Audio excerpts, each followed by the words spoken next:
I am a single mom of two boys ages 11 and 10. Their father and I divorced 5 years ago after I learned he was cheating on me. He got her pregnant either right before he told me, and that was why he confessed, or right after. But our divorce was not an easy one. He wanted to stay friends, and I could not look at him after what he did. He and I were together for over 13 years, he was also a friend before he was my boyfriend husband, and to have him betray me like that and treat me as he had was awful. He married his affair partner. They had a daughter within months of our separation, followed by a son after the divorce their marriage. Last year they lost a baby which led to the discovery that his wife had cancer.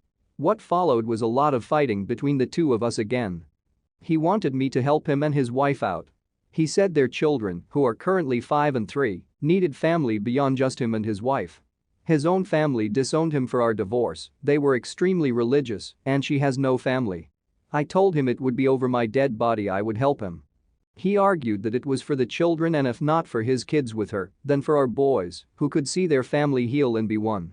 I told him he stopped any chance of that happening when he cheated on me. What I did not expect was for him to tell his daughter's school to call me when she got sick. He was at work at the time and couldn't leave, apparently because he had already missed a lot of work due to his wife, and she was home recovering from chemo. I got the call and was asked if I would pick her up and I said no. Several hours later I got re-aimed on the phone by him for leaving his sick child at school when I knew they had nobody. This is when he told me how he couldn't leave and how his wife was resting. I told him the babysitter for his son should have been called over me. He told me he was in daycare and I should be ashamed because she was a sick child who is going through a lot and I could have helped. He told me he hoped our sons were going to be ashamed of me. They aren't. And I argued back with him over the phone at the time. But I guess part of me does feel bad for the child. My sons also sensed an atmosphere while they were with their dad after the incident when they talked about me, and I hate that for them. Am I the idiot? Not the idiot. Does he have the nerve to try to manipulate you after cheating? Those aren't your kids and not your problem. I also feel bad for the girl, but it's his mess to solve. Give an inch, he'll take a mile. Say no now to prevent future problems. That is my concern.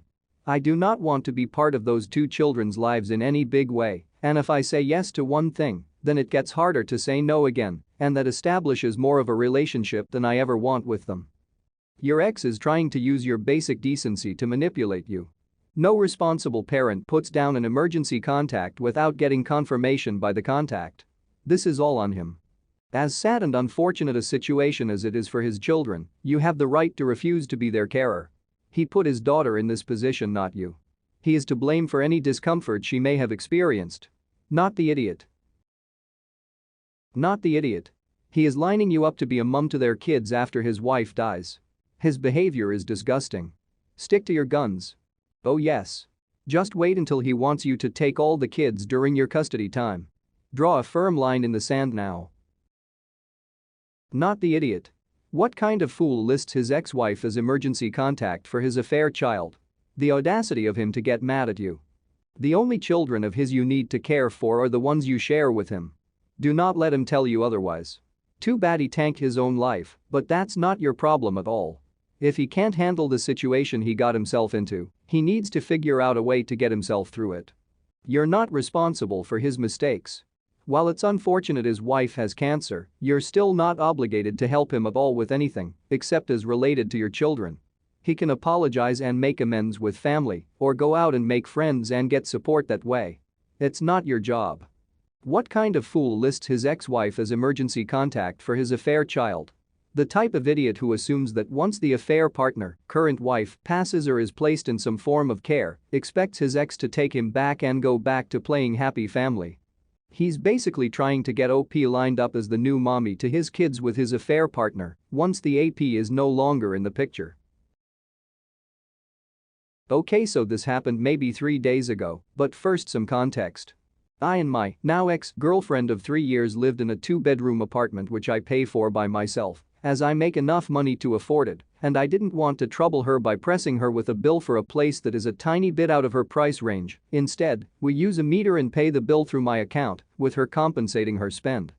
We also have always been big on trust, since both of us have been cheated on in previous relationships and didn't want to go through that again in this one. The fact that I pay solely for this apartment is important as it allows her to spend her money on things like more expensive gifts and the occasional excursion for us, which of course I pay in part for.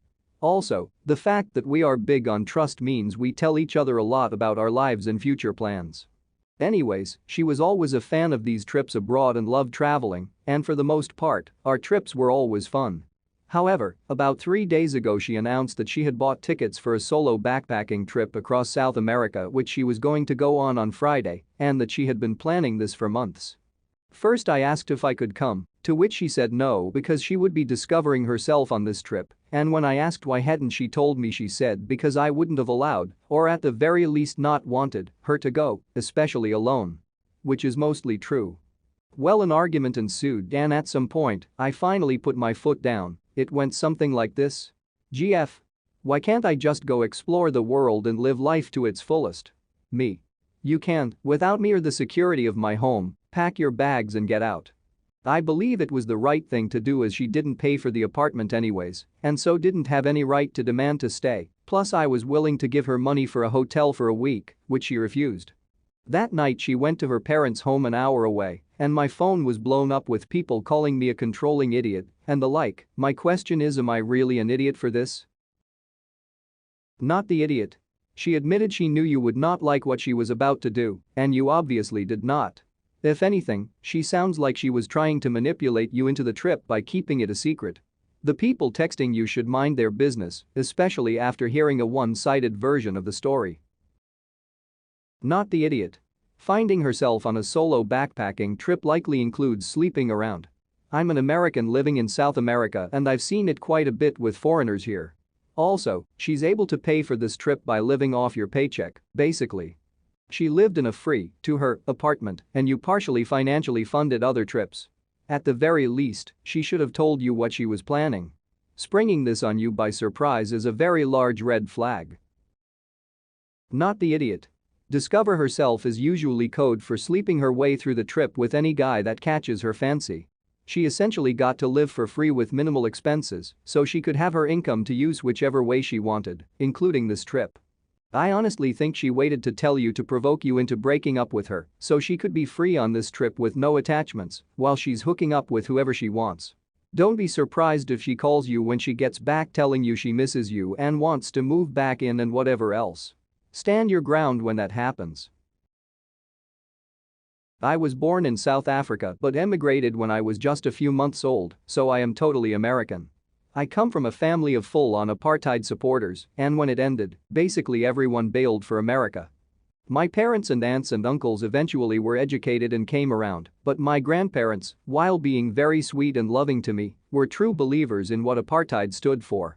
They made a small fortune in South Africa by literally investing and owning businesses in the apartheid era.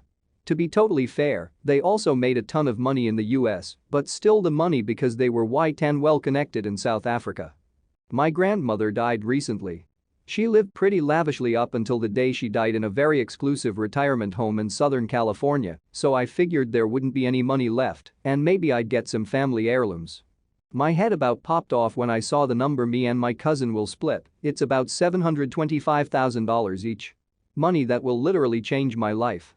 My parents' business failed so I wasn't nearly as well off as my cousin. She's also now married, lives in Rancho Santa Fe, Google it if you aren't familiar, and will be just fine without this money. She claims she's going to donate 100% of it to charities in South Africa. She is seriously chiding me that if I plan on keeping it, then I am taking advantage of blood money built on apartheid. I have student loans I could pay off, I could actually have a down payment on a house, I could invest, I know where this money came from, but it could literally mean my life would be better. I understand where it came from, but I also can't possibly imagine giving it away.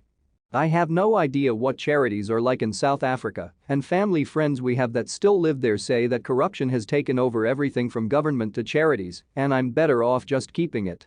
I understand my cousin's point, but man is it hard to say goodbye to that much money that will change my life. Am I the idiot? Not the idiot. Your money, your choice. Not the idiot. Tell your cousin that if she cares so much, she can give you $725K, and then you'll donate your inheritance wherever she wants. By the way, she's only doing so well in life because of that blood money. Her lifestyle is only possible because her parents were wealthy and connected, and they were only wealthy and connected because of her awful grandparents. Your parents messed up and it didn't trickle down as much to you as it did to her, but that doesn't make it any less true. Grats on being able to climb out of debt when so many people in your generation won't be able to. Don't forget how lucky you were, and don't waste the opportunities you have now. Not the idiot. Your cousin is being ridiculous.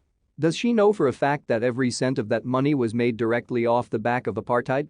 No hard work or frugality involved on the part of your grandparents. Unless that money literally comes from running the jail Mandela was in, I wouldn't sweat any misplaced sense of guilt.